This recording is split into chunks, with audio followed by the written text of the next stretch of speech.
સાબરકાંઠાના લૂંટ વિથ મર્ડરના આરોપીના 6 દિવસના રિમાન્ડ મંજૂર થયા છે। મૃતકની પુત્રવધુ સગીર અને અન્ય 2 આરોપીને કોર્ટમાં રજૂ કરાયા છે।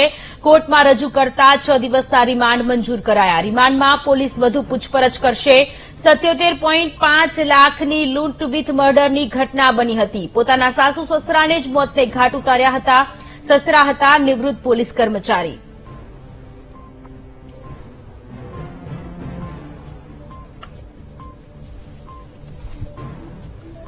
તો સાબરકાંઠામાં લૂંટ વિથ મર્ડરના આરોપીના 6 દિવસના રિમાન્ડ મંજૂર થયા, જેમાં પરિવારના જ સભ્યોની સંડોવણી હોવાનું સામે આવ્યું। મૃતકની પુત્રવધુ સગીર અને અન્ય 2 આરોપીને કોર્ટમાં રજૂ કરવામાં આવ્યા છે। કોર્ટમાં રજૂ કરાતા 6 દિવસના રિમાન્ડ મંજૂર કરવામાં આવ્યા છે। રિમાન્ડમાં પોલીસ વધુ પૂછપરછ હાથ ધરશે। 77.5 લાખની લૂંટ વિથ મર્ડરની ઘટના આખી બની હતી, જેમાં પુત્રવધુએ પોતાના સાસુ સસરાને જ મોતે ઘાટ ઉતાર્યા હતા। સંદીપ પટેલ વધુ વિગતો સાથે જોડાયેલા છે। જી સંદીપ।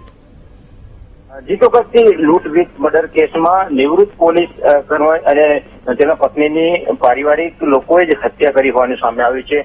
પુત્રવધુ તેમજ સગીર વયના જે પૌત્ર છે અને અન્ય 2 લોકો સાથે મળી અને 10 લાખ જેટલી સોપારી આપી હતી અને જે લૂંટ અને મર્ડરની ઘટના સર્જાઈ તેમાં પોલીસે 4 લોકોની અટકાયત કરી અને પૂછપરછ કરતા તમામ મામલો ખુલાસો થયો હતો અને આજે લૂંટ વિથ મર્ડરના જે આરોપી છે તે 4 લોકોને કોર્ટમાં રજૂ કરાયા હતા અને રજૂ કરાવવામાં 6 દિવસના રિમાન્ડ મંજૂર થયા છે।